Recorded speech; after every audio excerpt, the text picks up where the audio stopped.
You got one life, for crying out loud. You might as well just give it all you got. The Deej, Dan Jordan. Your daily dose of reality. Your daily dose of the Deej. I can't believe I'm saying this, but I need my daily dose of the Deej. I make the news. I don't watch the news. I'm a leader. The Sales Energizer, Dan Jordan. Listen, don't worry how to sell, baby. Worry about why people buy. And it's fun. You don't need a 5-hour energy. All you need is the Sales Energizer. Just when I think it's not going to be as fun as the one before, each one gets successfully better. What's the word I'm looking for? What's it going to take to get you into this car today, huh? And now, please welcome the Sales Energizer, Dan Jordan.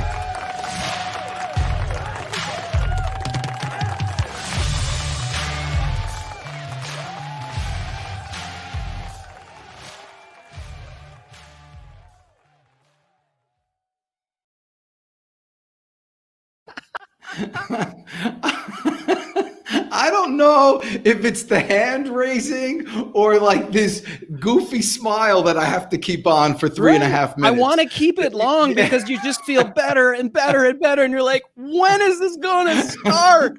It's just, that's the perfect, you don't realize how important that sales aspect is. I was watching one of those, sometimes you get caught, click here for something, how to win $1 million and blah, blah. And so I'm on the thing and they were saying really good. And I found myself actually saying, well, tell me already how you're going to do it. I mean, the buildup was so good that I got caught in the whole thing. And then I realized I was getting caught and I got mad.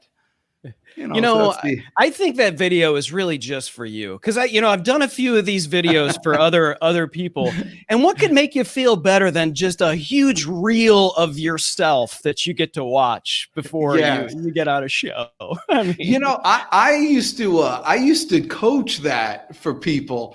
Like before I go on stage and stuff, and I used to bring my son with me and all that stuff. And I think I told you, we used to play that game. Who's the man? You're the man. Who's the best? Right. It was that old kind of Rocky thing when he was doing all that, pumping yourself up for it. But I used to coach people to do that, to actually make at the time, it was an audio cassette or something of you giving your pitch to yourself, like hearing yourself, how you sounded.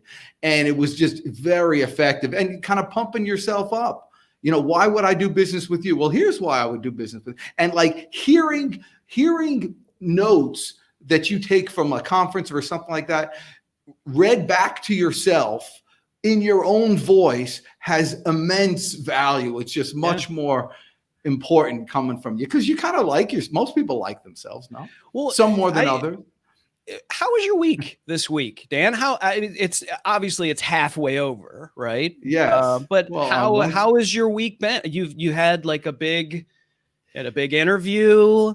There's something about you too. I can't put my finger on it. There's something about you, Mr. today, that's different. And and you as well, Mr. Segway. Well, I had a really neat experience about a month and a half ago with a person that we're going to meet here in about a minute, and he poises. He'll explain himself a lot better than I can in his dressing and his attire and all that stuff that he's going to do. But he actually is a custom clothier that hooked me up with some really nice clothes and.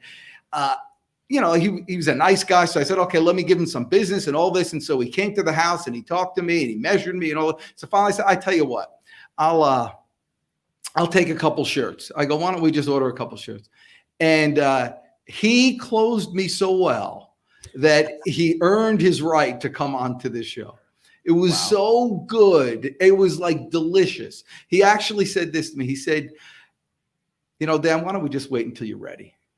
I'm not looking to sell you a couple shirts and you'll look good for. He goes, I'm looking to change lives, and that's what we do. A new wardrobe will change your life. And so why don't we just hold off? I'm not going to give you a couple shirts and just go. I'm going to hold off. Closed his book and got ready to stand up and forced me to say, "All right, Mark, sit down." Mm-hmm. He deeged you. He Oh, gave you the it was- Corona clothes. It was so good that he earned his right on the show. So I asked him to come on the show to talk about that. And then he did it again. He says, not until you get your new gear. Like, he doesn't even call it clothes. He calls it gear. That's how important it is. And I'll talk about it, how it's affected my life afterwards. But why don't you bring him on so he can say it himself? Yeah, we're sitting here talking about him, and I had to put a jacket on and everything. But ladies and gentlemen, I'll go get my jacket. Oh yeah, you better do that while we're right. introducing him. But it's my pleasure to introduce to you the president and CEO of Fonseca Clothiers. Would you please welcome Mr. Mark Fonseca? Mark, whoa, look at this! Welcome to the show. How are you? The Deej, what's going on? Hey, Chris. Hey, my man, look at you. Good to see you. I've been trying to get you on the show for 6 weeks, but I had to wait forever for my new gear. That's right. And let me show you. Look, I could raise my arms. This was a big deal because I'm a big arm raiser. I even told them that when we had our meeting. I said, I'm a big arm raiser. And when you do it, it's like uncomfortable. But look at this. The sleeves don't come out too far. Everything's like perfect. And there's 2 buttons, not 1. You know why there's 2 buttons? Because 2 is better than 1. It's that simple. Mark Fonseca, thanks so much for coming on.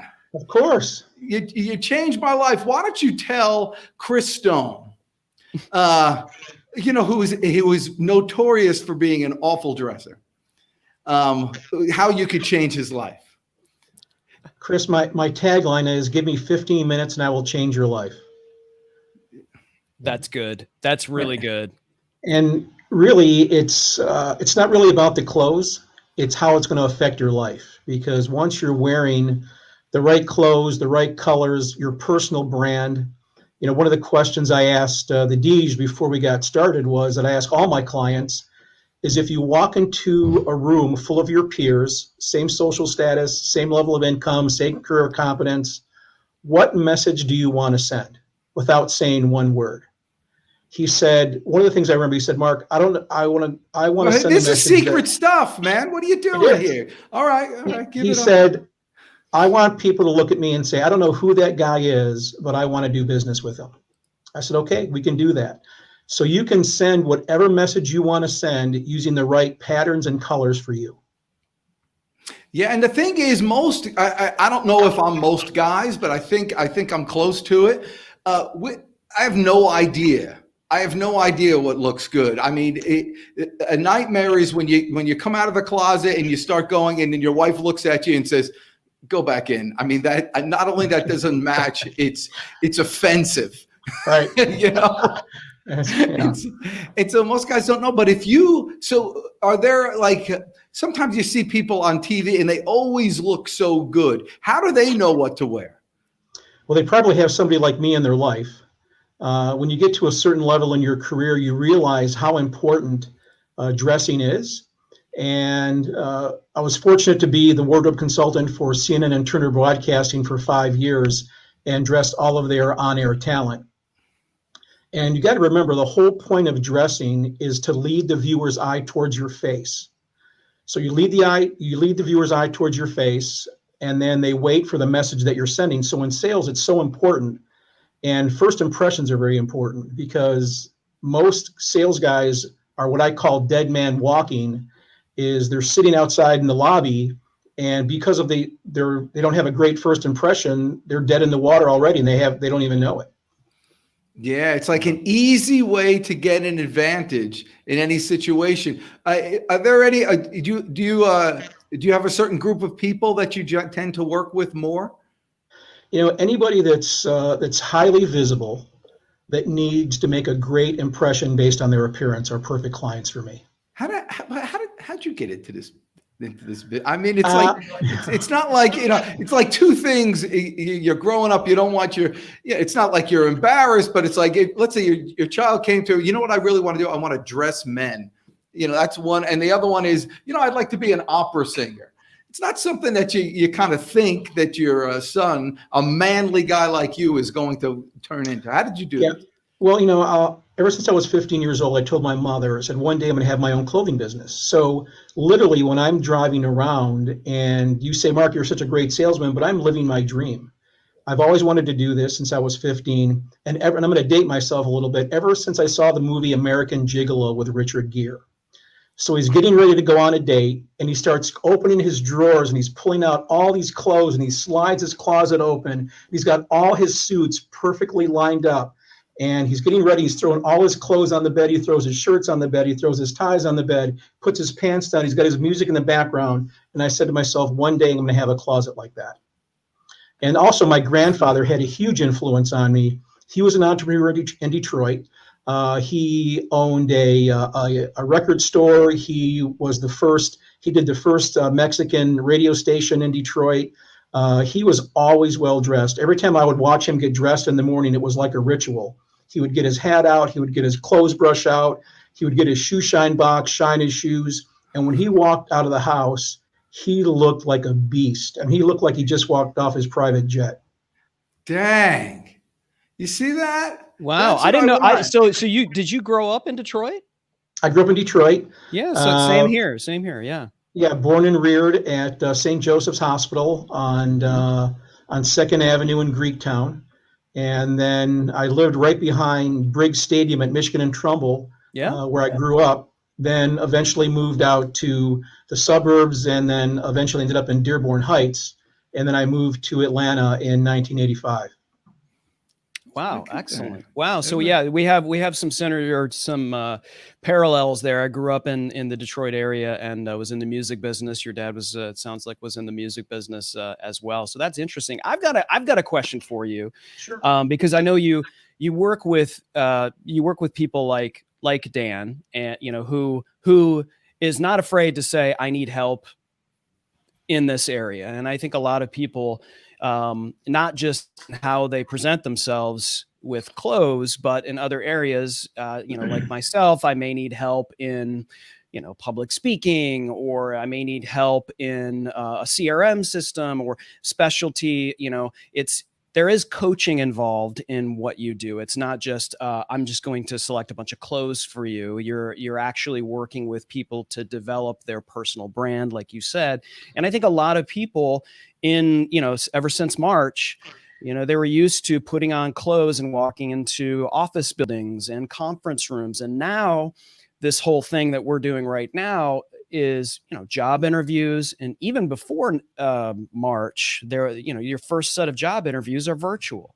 And so are you working with a lot of people and how they present themselves on camera virtually, and how they, not just dress, but everything like with what you've got going on with your camera, not wearing headphones, like all of that kind of stuff. Do you work with people in order to get them to present themselves best virtually?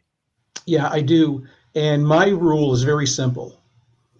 You're going to dress virtually the same way you would dress for in person. Nothing changes. So you wouldn't wear a headset or headphones when you walk into a live interview or a live meeting. So don't wear it in a virtual meeting. Make sure your camera is good. You've got good lighting. Make sure you've got good speakers on your phone. Make sure you've got a good background. Everything contributes to that first impression, and your virtual first impression is so important. Also, your LinkedIn profile picture. So empirical evidence is people spend 33% of their time looking at your LinkedIn picture before deciding to do business with you. So we have a social media first impression, and people have already formed an opinion about you before they meet you. And also make sure your LinkedIn picture is current, because the worst thing is you have a LinkedIn picture that's 15 years younger, and then all of a sudden they meet you and you're actually 15 years older, and that just really throws everything out of whack, and it just sends such a mixed message. So just embrace wherever you are at your stage of life. Make sure you get your LinkedIn profile picture professionally done. And so first impressions are huge. It only takes 3 to 5 seconds for people to get a first impression. And if that's not positive, it takes at least 4 to 5 face-to-face or Zoom meetings to change that impression. Dang. Well, can you give me an example about someone you've worked with like that you've helped them? I've been helping the Prime Minister of Scotland. Actually, he reached out to me, and really? It was really, he got referred to by a friend of mine, and he sent this question out to all his followers and said, hey, I'm 60 years old. I'm doing all these Zoom calls now, and all my Zoom calls are new connections. And he says, what do I wear? And it's the whole thing is you don't really dress any differently. And like we did with Dan. So a lot of my clients now are doing Zoom calls. So you're only being seen from the chest up. So the reason, look, we did with Dan, we did the nice detailing on his shirt. We did some trim on his shirt, colored Spin buttons. around, Dan. Give us a little. Here's the cool thing. It's the jacket. You can see it. Oh, It says the Deej, baby. Look at that. Do you sleep in that thing? I mean, come on. Yeah, I tell you, it makes it easier but what he didn't tell you about the Prime Minister of Scotland is that the reason why he got the call is somebody told him that this guy dresses the Deej.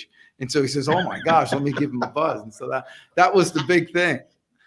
Yeah. And so you dress the exact same as you would for an in-person meeting. All right. Whatever you'd wear in person, you want to make sure that your first impression is always positive, and make sure that your brand, whatever message you want to send, that you're sending that message.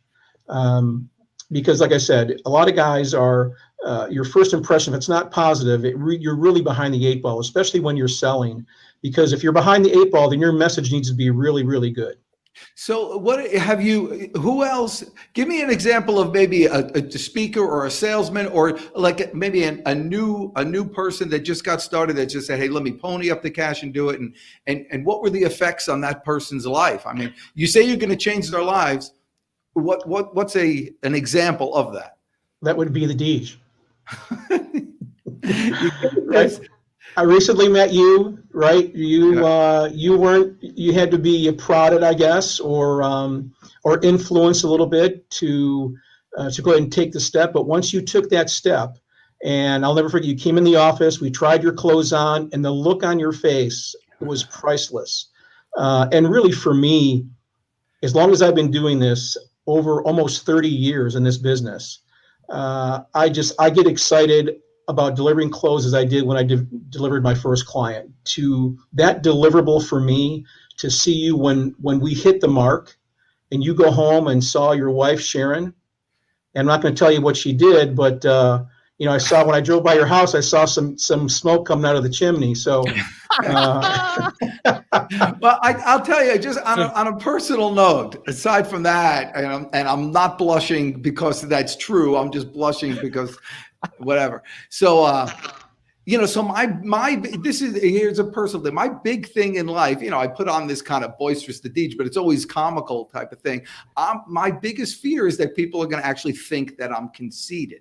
And this was even when I was a little kid. Like I wouldn't even, people spend a lot of time in, brushing their hair and stuff. I never even I didn't want to look in the mirror. I didn't want to think that I was, caring for myself. And so I really kind of went the opposite direction my whole life. But so he talked me into doing this. I'm telling you, people don't think you're conceited. They just think you look really good. They just think they just give you more respect. It's not necessary. So it was the opposite approach. It's just everything's been good. Since I got this new wardrobe, every single person I've seen has commented. Now how does it make you feel? There you go. It makes me feel like $100. There you go. Make it feel like $101.99. Yeah, that's it. Actually, it's fun. When I was a kid, my dad, when I graduated high school, my dad gave me $100. It's not this $100, but he gave me $100. He said, always keep this in your wallet and you'll never be broke. And so whenever you break it, you have to replace it. And you always have that $100. And so when I say it feels like $100, I'm thinking of my dad. So it's not it's not the number. I feel great. Well, I will tell you this, Mark. The first time I heard about you was from Dan, and the first time that he even brought it up was on a podcast recording. And I think that Dan and I record those together, and he was so excited he couldn't even pronounce your name properly. And I still can't. By the way, nobody can. It's like easy. Chris did it perfectly. Yeah, well, he's a pro. Well, I was sitting here after the recording. I was trying to Google your name, and I was like, "You're not I'm not pulling him up. I'm not, And then finally, I figured it out after a couple of, it's Fonseca, and Dan was like, "Oh yeah." But I really, the way you closed him, that Dan brought that up earlier, and I know you've worked with clients, at higher, apologies to Dan Jordan, but you've got clients that are of higher magnitude. Yes. Like than Victor Dan Antonio. Jordan. Like Oh, he's Victor got big Antonio. shots. Victor. Oh, layman's terms? Yep, Doug Doug Lehman. Lehman, and we've got a Yeah. question from Yeah. Doug, so as well. But I think it's important, especially for the viewers of this show who are salespeople, entrepreneurs, and whatnot, that it's important that they know that they need to address this, but also talk a little bit about how you closed Victor Antonio and Dan Jordan and Doug Lehman. And I love the story about that Dan told about, like, what, you're not ready. When you're ready to be at this level or to do this, then we'll talk, and you're ready. Of course you wanted the business, right? But that technique, is that something that you use, or are you just kind of go with the flow? Like, talk about the sales process for you. I used to work for a company by the name of Tom James. So I started my career with Tom James in 1993. And, I was one of the few guys that actually went there because I loved clothing. I've always wanted to be in that business. So I was actually the official detailer for the Rolls-Royce Owners Club for 3 years. And the only thing I love more than cars is clothes. So I'm delivering this guy's Rolls-Royce. I go in there and I see a guy measuring him for clothes. He's got his tape measure out. And I said, Tom, who was that? He said, that's the guy that makes my clothes. I immediately knew what I wanted to do.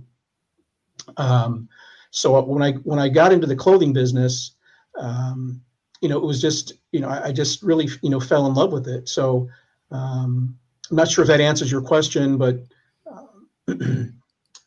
Well, you got into the sales aspect of it. You became a student of the game. So basically, when I left, I really got tired of being a salesman and a peddler. I didn't want to be a peddler. I really loved what I did, and I wanted to be a true consultant. And when you love what you do, you don't have to sell. People close themselves. I don't close anybody. When you ask great questions and you really care about people, that really comes across. And I had I've had several clients say, Mark, all you want to do is sell me clothes. I said, that's it. I just wanted you to look good. I just want you to look great. That's my whole goal in life, is to change your life. And, so one of my clients told me there's 3 ways to be successful. Be a subject matter expert, live in the world of DK, as you don't know what you don't know, and make the complex simple. All right. So I'm a subject matter expert. A lot of guys don't know what they don't know about clothes, and I make the complex simple by numbering your clothing. It's called dressing by the numbers. So I started doing that, and it's completely changed my business. So I actually number all my clients' clothes, and all they do is match the number up. There's a number in the jacket, there's a number in the shirt, there's a number on the tie, there's a number on the pants. So all they've got to do is match the numbers up, and they look like a rock star every day. Yeah, wow. There it is, right there. He's got his number. Yeah. I think that's number 7. There's 7. Okay, it's the blue 7. jacket. So whatever shirt he's like to wear with Garanimals. that jacket. Yeah. Okay. Yeah. So it's like Garanimals, and so those are the 3 things any salesperson. If you make it easy, if you allow your clients to press the easy button, price isn't an issue. I've literally been referred to guys because I numbered their clothes and they look so great. I've actually walked into an office of a CEO of major corporations, and they literally put their credit card down and said, give me a week's or 2 weeks worth of clothes, and I want everything numbered. You pick everything out.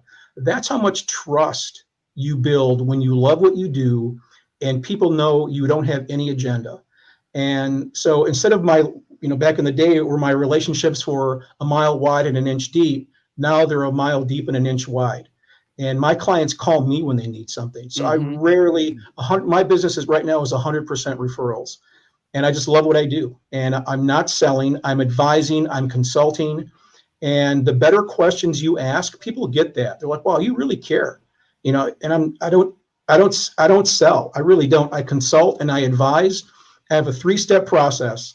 I meet with you for 30 minutes. I give you a free 30-minute wardrobe consultation, explain what I do. And then the second step is we go to your house, go through your closet, find out if everything in your closet makes you feel good, look good, everything fits you, right? You feel good in it. If not, we alter it. If you've gained weight, lose weight. And the third thing is I come back with the wardrobe and all the clothing that we talked about on the first appointment that you told me that the message that you want to send. Gotcha. Yeah. How much research do you do on that client? So do you, is it about what the client is wanting to achieve, or is it about what you feel like in looking at their personal brand, what you could apply to that? Right. And that's where the 30-minute consultation comes in. I find out before I even meet my client, I go on LinkedIn, I try to find out as much as I can about them, look at their profile picture. Does he have brown hair, dark hair, blue eyes, dark hair? Is he heavy set? Is he thin? Is he athletic? Whatever. And then on top of that, whatever he tells me the message that they want to send, I combine that together. If his wife's involved in his wardrobe, I'll meet his wife. If they go out together, I have a lot of my clients that are seen together a lot and they're photographed a lot. So I want to make sure that they're complementing each other. So I actually go into the closet and find out, okay, what are some of the things that what she wears when they go out, so I can complement some of the, not that they match exactly, but that I can actually, so when they're photographed together, they're going to be in a magazine or in a periodical or on a webinar or whatever, they look fantastic. That's So great. there's a lot of, there's a lot of research that I do. And that's really where the subject matter expert comes in, right? I'm not just some guy that wants to put clothes in your closet. I'd rather put less clothes in your closet and have them be the right thing, because it is another tool in your toolbox. It's another tool in your executive toolbox and your sales toolbox. It's just another thing where you check the box. Okay, he's got the look, bam. He's got the product, bam. He's got the message. You're checking all the boxes. Yeah, and it's amazing. Even down to the shoes. I mean, he got me shoes too. He has a lot of shoes. Tell him what you told me. Because shoes I think is just an afterthought. Let's just get a couple of shoes. He has more shoes than his wife. I've got more shoes than my wife. Yeah. But the first thing a woman notices about a guy is his shoes. One of the first three things is your shoes, because women love shoes. They're into shoes. So they look at your shoes, and if they look great, that tells them a lot about you, right? Make sure they're shined. Make sure your heels are in good shape. They're not all scuffed up.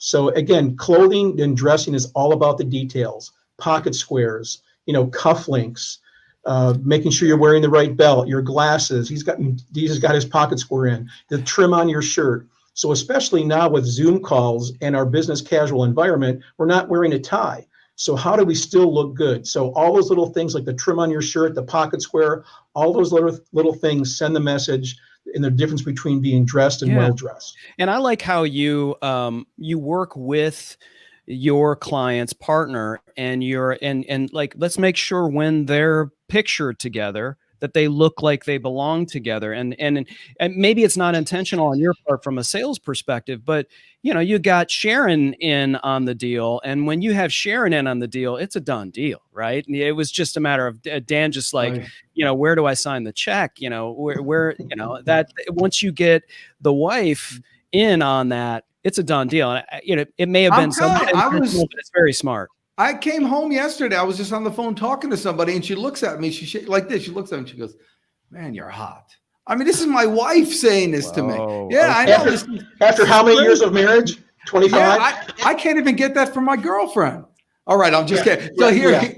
So here's the thing. It's when he came, he like knew my color and because I had like when I came in today, I talked to the lady. The security guard, and she goes, "Man, you're looking great." She goes, "What about green?" She goes, "Do you have any green? Because I like green." Now she likes green. Would I look good in green? No. Okay, you see, I wouldn't know that. I would have just. You don't want to impress her. You want to impress Sharon. But I don't know what looks good with me. If I put a green shirt wouldn't make me look good. It would make me look sick. Yeah, we'll just make sure, remember why we dress in the first place, okay? The reason why we dress. So it's not only important what we wear, but why are we wearing it, right? So the reason we dress is, number one, to show respect for the person that we're interacting with, whether it's on a Zoom call, a meet, an interview, whatever. And the second reason is to show respect for yourself. So if you don't respect yourself, how do you expect other people to respect you? And I talk to a lot of young guys they're street guys. They've got their pants around their, waist and their butt and all this, and I tell them, people are going to judge you, right? We live in a world where people, unfortunately, they're going to judge you by your appearance. Yeah. The good news is you can control what they think about you by what you wear. So you can control that message. So you want to have all the cards stacked in your favor, especially when you're going on an interview. I'm very fortunate right now to be 8 for 8, helping my clients' sons get jobs on their first interview. Look at that. Wow. So awesome. one of my clients' sons was going to actually work for a management consulting firm where I dressed the managing partner, right? Oh, so that's an in. You had an in there. Not necessarily. So I dressed him exactly like the managing partner. So you've got to remember, when you're going in for your interview, you want them to say, not here comes our next interviewee, but here comes our next managing partner. Here comes our next president. Here comes our next CEO. Here comes our next sales rep. You have to dress like you already have the job. Yeah, and he does it because when you came to my house to talk to me, you dressed kind of like I would want to dress. You didn't. You weren't there with a tie. You weren't there all formal for me. Right. So that's all part of it, right? That's all part of the process. I've got to mimic my client. If I was going to see a CEO of Global Payments, then of course I'm going to throw on a suit and tie and cufflinks and dress to the nine, because I know that he is a former, Wall Street guy, and so I'm going to dress like him. So he says, "Listen, I walk in, I pass the sniff test, and then we're off to the races." Yeah, and that would be for any salesperson seeing anybody for an appointment, right? Just like that. Right, absolutely. So we've got a question from Doug Lehman in layman's terms. This is getting a little inside baseball here, but can you comment on business dress difference for business casual to executive sales level, and talking about sort of visual social proof? So I guess the difference for business casual to executive sales level, maybe a little more detail in terms of that. And I know we've talked about like whether or not it's a job interview or whether or not it's just for, general business casual. What are some of the differences and sort of inside baseball on that kind of stuff? Yeah. So when you look at your calendar on the day, you look at your most important appointment, and I'm going to dress for that most important appointment. So if I'm seeing a CEO of a Fortune 100 company, or I'm going to dress for that appointment, that way I know I'm dressed for the whole day, right? So if I go someplace and they're not wearing ties, I can take my tie off. If I go someplace else and they're not wearing a jacket, I can take my jacket off. But you never want to be underdressed and behind the 8 ball. That's the worst thing that can happen as a salesperson, because now you're self-conscious. You don't know, you're not making a great first impression. So I'm always going to dress for my best, my first and my most important appointment. That way I know I'm dressed for the rest of the day. Also, too, a lot of leaders ask me, "Mark, how do I dress business casual and still look like a leader?" So there's a great book called Leadership Secrets of Attila the Hun. And he says in there, you always want to dress one notch above your subordinates. So the less you wear, the higher quality it needs to be. Great shoes, great belt, great glasses, great shirt like the Deej is wearing, making sure you're wearing a pocket square. It's all going to be about the details. The less you wear, the nicer and the higher quality it needs to be. By the way, a pocket square is really a rectangle. Well, it's different, right? We can do the points like I've got my points right here. Yeah, I mean, that's not a square. Whatever it is, it's not a square. Yeah, well, people call it a hanky. They call it different things, but I can tell a lot about a guy by the way he folds his pocket square. By the way, I don't fold my pocket square. Let me tell you a secret. Fonseca folded it for me and put a little clip on it, so it's like a fake, those ties. Yeah, that are fake. Yeah. Oh, like wow. that. A little special tip. What are those things called? Is it an ascot? I think it is. Oh, yeah, that's right. I need an ascot. What is that? Did you ever suggest that for someone? That's the next step for the D's, is the ascot. Oh, yeah, that's right. Yeah? And the pipe. I got into pipes for a while. But I didn't like the tobacco part. I just kind of liked holding the pipe. But it was fun to do it for a while. My wife didn't like it. I had to go first in the basement and then outside, and then it just got too much of a trouble. I'm only smoking a pipe for it. So another thing, too, is just make sure that you're comfortable in your own skin, right?